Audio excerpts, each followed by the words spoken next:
Because the first commandment is to love the Lord your God with all your heart, all your soul, all your mind, all your strength. Love Him with all of your being. Because of that, I don't get to decide how to love my neighbor. I go to God and I say, God, how is it because I love you, how is it that I should treat my neighbor? Let me make this practical. Your neighbor is, hopefully this is not the case, but let's just say you've got one of those neighbors. You do not like your neighbor. You do not get along. Your neighbor's always complaining. You just accidentally grazed his grass. How could you? Maybe it's the silliest thing. Who knows? But you and your neighbor just don't get along. He is a wicked, evil neighbor. And I wish I didn't live by him. Maybe that's the case. But question, do you get to decide how you treat that neighbor? If we decided, we probably wouldn't be very nice to that neighbor. Because naturally, the flesh says, I want to be ugly back. I don't want to be nice to that guy or that girl. She's, or he. Those eyes that beam with gentle light. Brandon was a young 6-year-old boy. He had got up early in the morning and he had decided that since his parents were still in the bed, he was going to make them pancakes. He really wanted to do this thing he had heard of called breakfast in bed. He thought it would mean a lot to his parents and it was a sweet gesture. And so he pulled up a chair to the counter and began to climb up to get some flour out of the cabinet.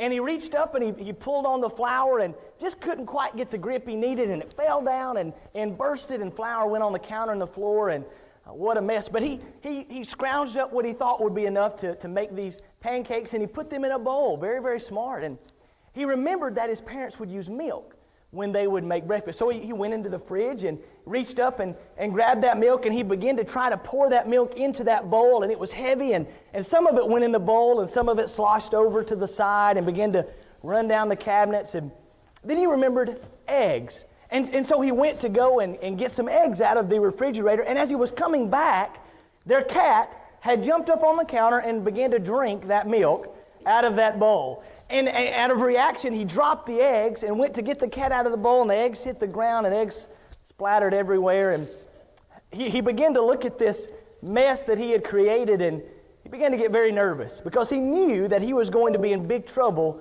for what he had just done. And it hit him that it just might so happen somebody could have heard that. And he turned around, and sure enough, his dad was standing there in the doorway of the kitchen watching this unfold. Tears began to fill Brandon's eyes as he knew what was about to come. For sure, he was going to get a spanking. It was all over for him. And the dad came up and he picked up this little messy boy into his arms and said, Brandon, he said, you know, your mother's still in the bed. Do you suppose that if you and I did this together, that we could still make some pancakes? And Brandon's, his emotion, his face completely changed. He wiped the tears and he said, Dad, I suppose that you and I could do anything together. I love that story because it reminds me of the fact that we as human beings, we do sometimes the things that we have the best intention and we want to do right and we want to do well, but we just make a mess of it. We just make a mess of things sometimes. But we have a Father who, when He picks us up in His arms at our lowest points and says to us, almost whispers in our ear, that together we can accomplish this. Together we can be clean and we can turn this mess into something that's wonderful. I think about the Corinthian brethren when I think about making a mess. When you read through that letter, especially beginning in chapter 5 of 1 Corinthians, the Corinthian brethren had mess after mess after mess that needed to be cleaned up. Chapter 5, you've got the sexual immorality that was taking place with this man and his father's wife, and the mess that was going on, and they were puffed up about it, even as you remember, and there needed to be a withdrawal. What a mess.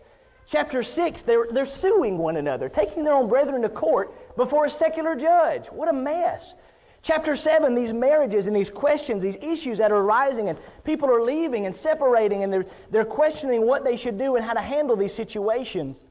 What a mess. Chapter 8, they're discouraging weaker, less knowledgeable brethren. They're ruining their conscience.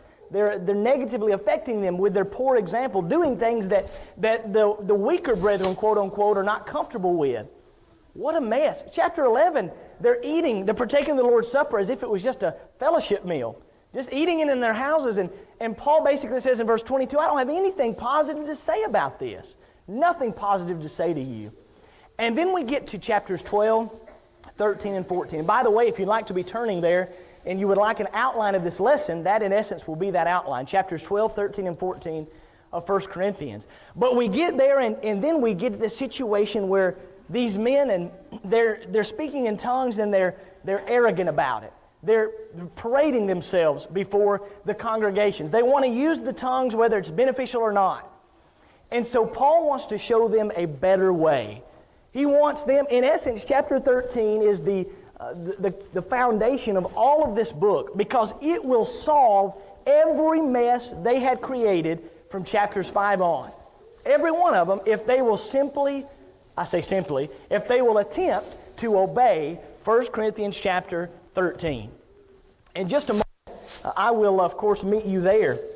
But before we do, I want to talk about this. Number one, I'd like to do a series, Sunday mornings, for at least 3, if not 4 weeks on this topic. Because as you get into this subject and you go through all of these details about love, you just can't do that in one sermon. And I try to do that way too much. So I'm going to give myself a few weeks, and not too many, but a few weeks to focus on a topic that is very misunderstood in our day and age. When we talk about love, what do we mean? That's what we're going to talk about. But when you think about 1 Corinthians 13, it's interesting because when you have, I've been blessed to do several weddings, and sometimes when you're asking, not just with me, any preacher might ask a couple, what verse, is there any verse, and every preacher will ask this question, is there any verse in particular you want me to read when we're going through the ceremony? You probably could guess what one of, if not the most popular passages to be read in a wedding is. It's 1 Corinthians 13. And it's interesting because they'll reference it as a beautiful chapter, a refreshing chapter. Oh, it's wonderful. Now, truth be told, if you do it, if you obey 1 Corinthians 13, then your marriage will be perfect. There will never be any issues. You will be a perfect Christian. In fact, you will be closer to being God than anyone else ever has. 1 Corinthians 13 could arguably be stated to be the most difficult chapter in the Bible to obey. There's nothing pretty, if you will, about this chapter because it is a major correction that needs to take place in every one of the Corinthian brethren's lives and ours. If we go through this chapter as we're going to, Lord willing, in the next few weeks, there's nobody in this congregation, certainly not myself, who will not be guilty of one of these 15 verbs. It is not easy to do. It is not beautiful to think about the struggle to be the loving Christian that we ought to be. But if we do it, and we won't do it perfectly, but if we do, that is, of course, beautiful. But this is a difficult thing, and it is important to understand. But boy, do we need to. Look at chapter 14. If you have your Bibles, hopefully you're already there. 1 Corinthians. Let's begin in chapter 14, the end of this, the last chapter of this kind of section on spiritual gifts, and get an idea as to what's going on. Verse 5. Paul says, I would that ye all spake with tongues, but rather that ye prophesied. Notice this. For greater is he that prophesieth than he that speaketh with tongues, except he interpret, that the church may receive edifying. When you and I read this, it doesn't get under our skin. This doesn't bother us that we don't need to be speaking in tongues. We don't have that ability, and so we're not really worried about that particular command as far as us speaking in tongues without an interpreter. We're not going to do that. But if you were in the first century in Corinth, and you had the ability to speak in tongues, especially with their attitude, this would get under your skin. Paul, you're telling me, these guys were speaking in tongues as the prophecies would pray in public. They wanted people to see them. They had an awesome ability, and they wanted to get recognition for it. And yet Paul says to them, it's better that you prophesy. No, Paul. There's no way. These tongues, these are incredible gifts. You don't know what you're talking about, Paul. And Paul would say to them, no, you don't understand. You don't understand that it's not about you. It is about what is best for the body. It's about what's best for the church, not about what you want for people to see or for people to think about you. And so he says, I would rather that you prophesy. Look at verse 12. Verse 12, even so ye, for as much as ye are zealous of spiritual gifts. Now I want you to notice that Paul is never going to discourage spiritual gifts. It's not that it's a negative thing to have these gifts and to use them. And as we apply them, by the way, I want you to think about our abilities, our talents that we've been blessed with, that we use for the betterment of the kingdom. That's the application ultimately from this. He says, you're zealous of spiritual gifts, and that's great. You tongue speakers, that is great that you're zealous and excited and on fire, but seek that you may excel to the edifying of the church. That's the problem. See that you use it with the right motivation, L-O-V-E. You're motivated by love, not about self-interest and self-desires, a love for the brethren. Verse 18, I thank my God. Notice Paul says, I speak with tongues more than ye all. I'm sure they love that. Paul says, in essence, I've been doing this a lot longer than you have, and I'm doing it a lot more effectively than you are. But, verse 19, even so, in the church, I'd rather speak 5 words with my understanding, that by my voice I might teach others also, than 10,000 words in an unknown tongue. What a statement. I would rather say 5 words and they understand what I'm saying than to show off with 10,000 words in a tongue. I'm sure they were not enjoying reading this, being tongue speakers and being arrogant about it. But let's look at chapter 12. Back up. We're setting up the end, the beginning and the end of what's going on in chapter 13. If I want to understand that love chapter, as we call it, I've got to know what's going on around it. Verse 12. Verse 7. Chapter 12, rather. Verse 7. He had already told them before getting into this, he says, the manifestation of the Spirit is given to every man. All of the gifts you're given. Notice the end of verse 7, to profit you individually. That's not what it says, is it? It was given to you as individuals to profit with all.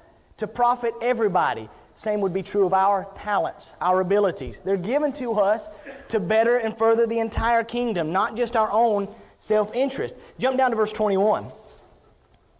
Verse 21. Can you imagine somebody actually thinking, and I hope that none of us would ever have this attitude, but actually thinking that, I'm so good at this particular aspect of the worship that nobody else is even needed. I should just always be the song leader because I rock at it. I'm the best one by far. All the other song leaders are not needed.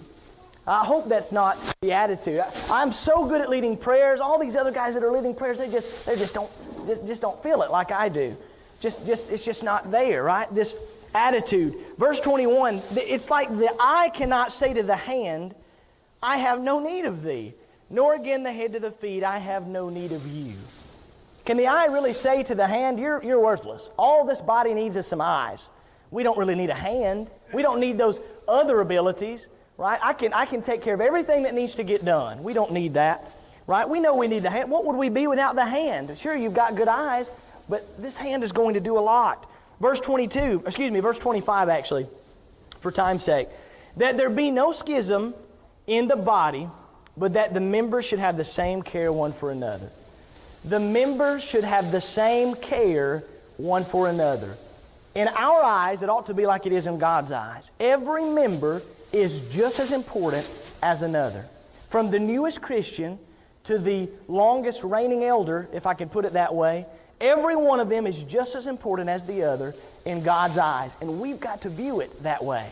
We've got to view one another that way.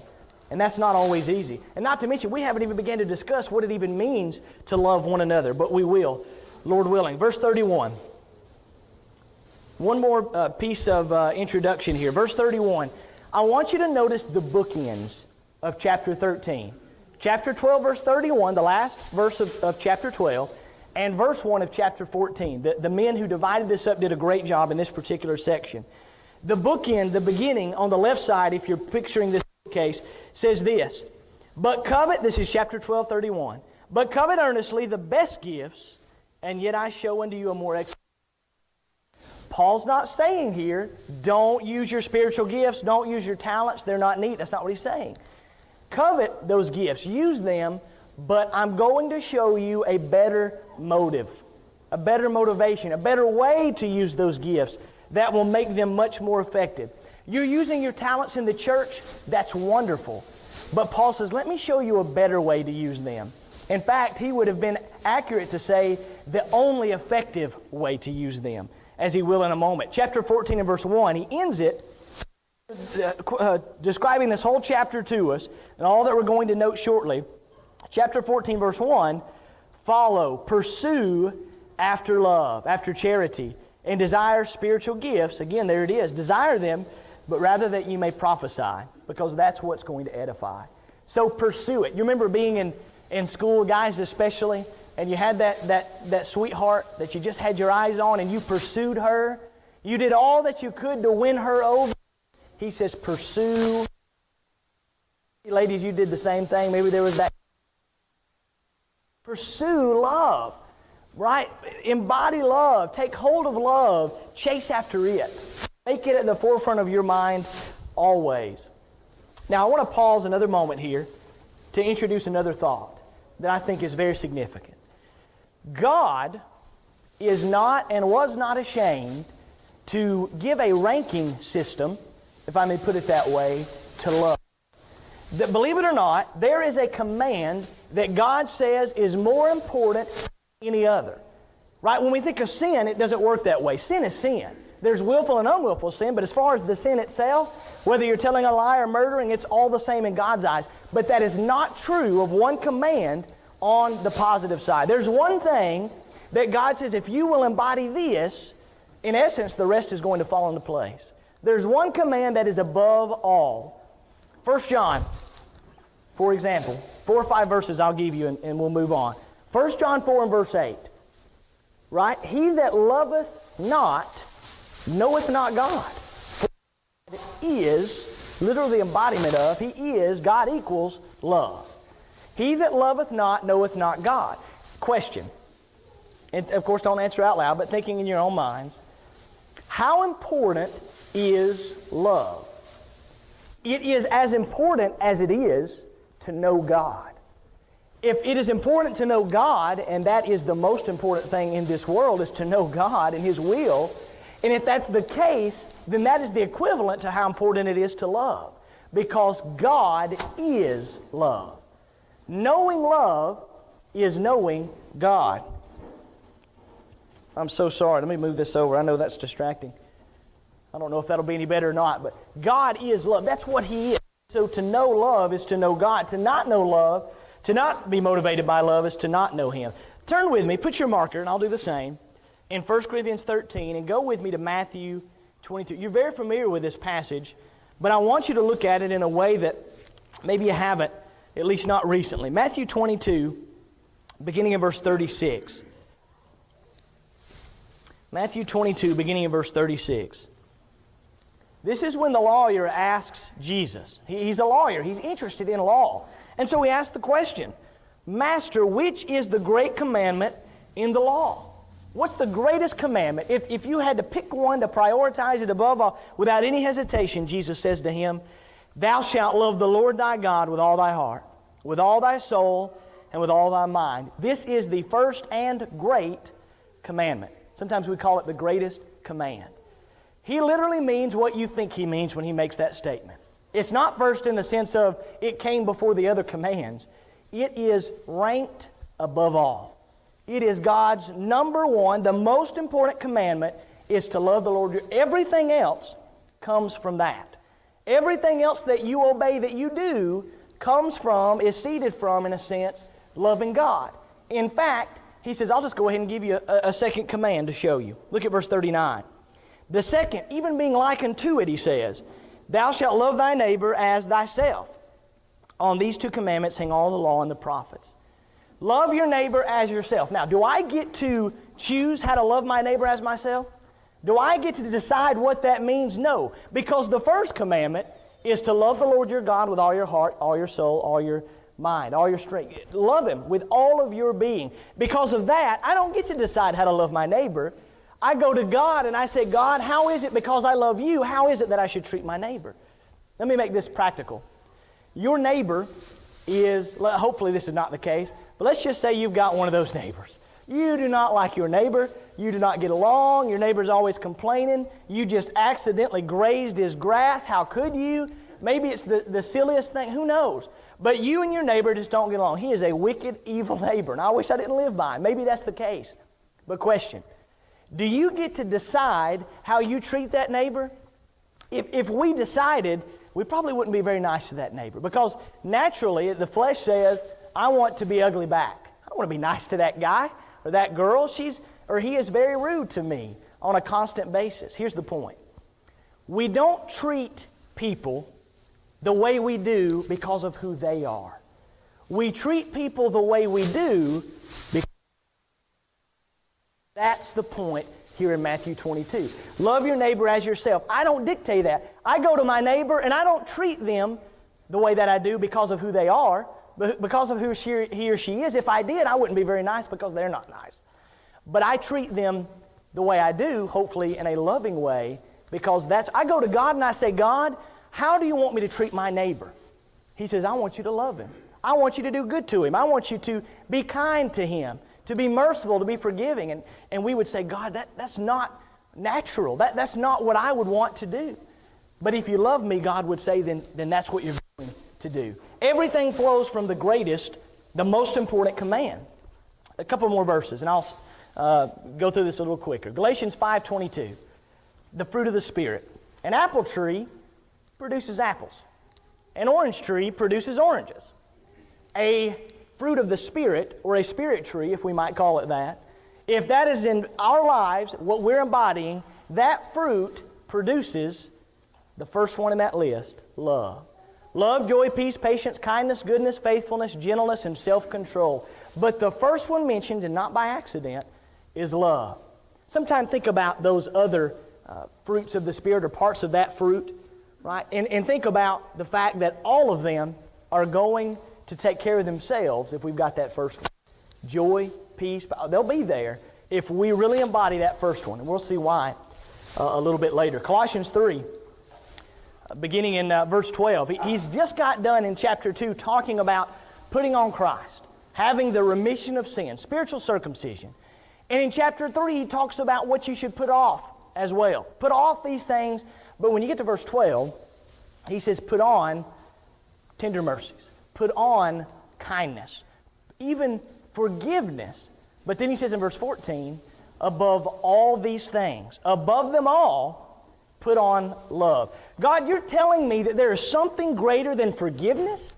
There's something greater than forgiving my brethren when they do me wrong. God would say, I'm not belittling. He's not belittling at all forgiveness or kindness or tender mercies, any of those things. But there's something that's even greater, and that is love. Colossians chapter 3. 1 Corinthians 13. Let's go back to it. 1 Corinthians chapter 13.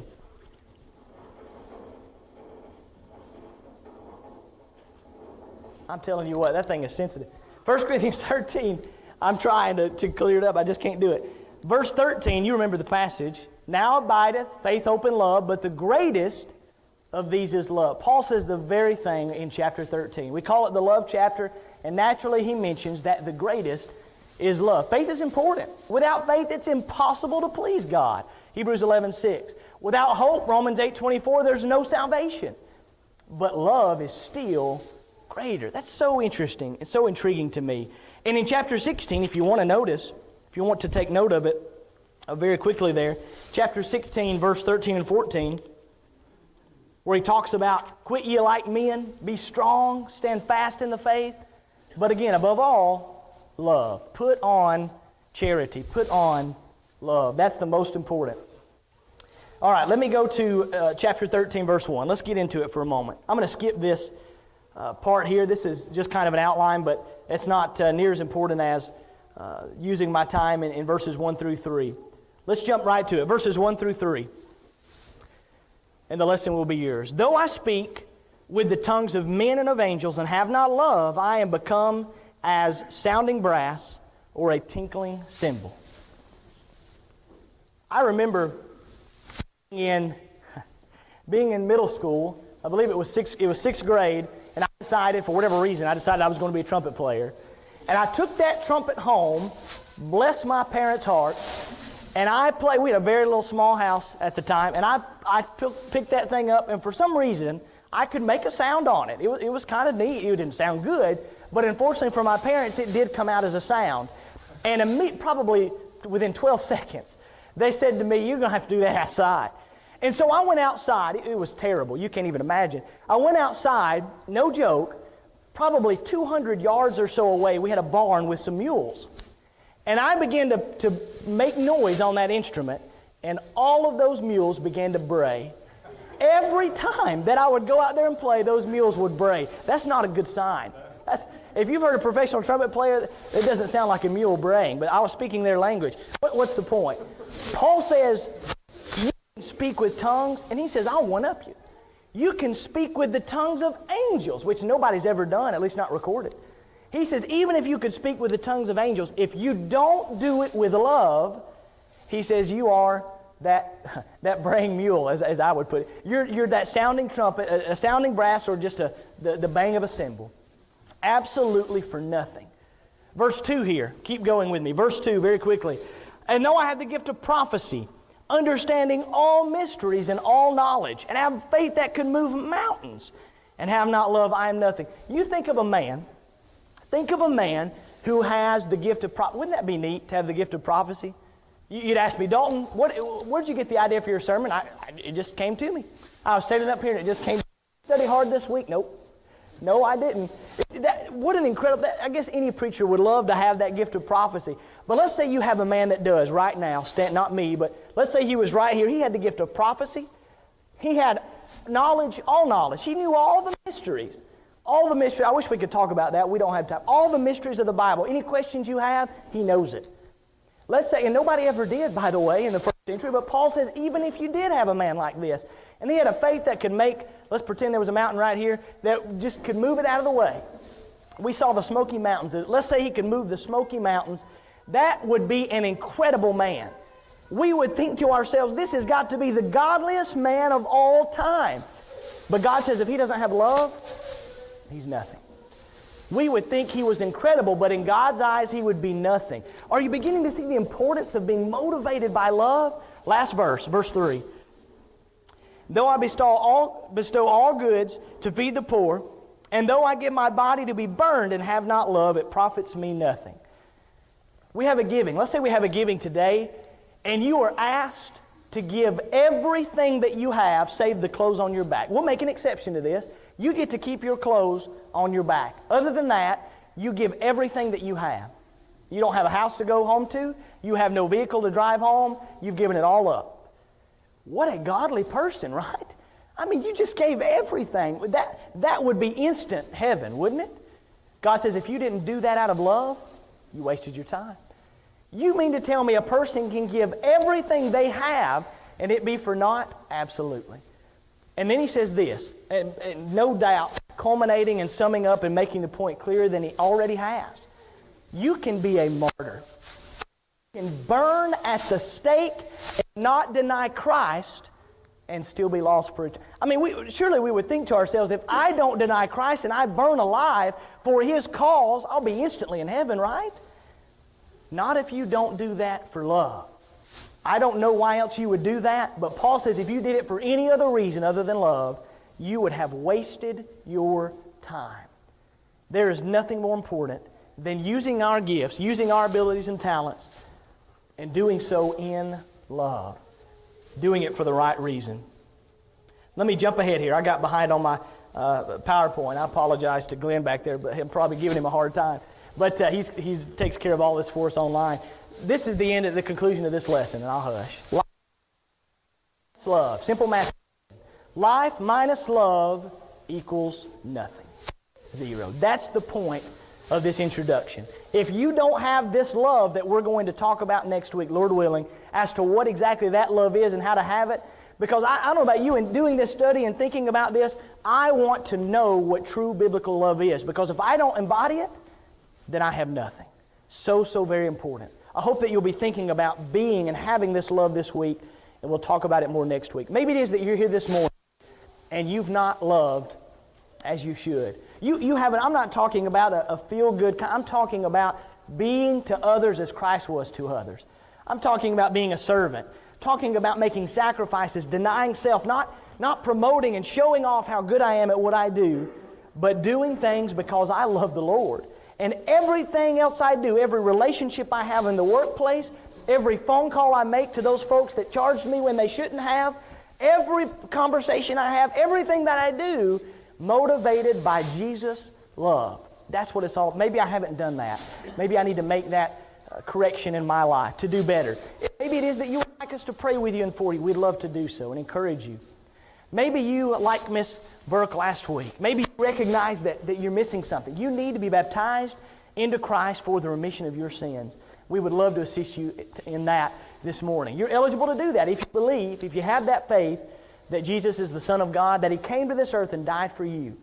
If you're willing to repent, that's a big decision, to turn away from sin and to live for Christ, and to confess with your mouth that Jesus is the Son of God, something you'll do hopefully as a faithful Christian for the rest of your days. If we can assist you in any way to make sure that you love the Lord because He loves you, and nothing would make Him happier than for you to come forward and to show that you love Him back if you need to do so. Come forward right now if the need be as we stand and sing together. That's what Jesus exemplified for us. Then He says this, do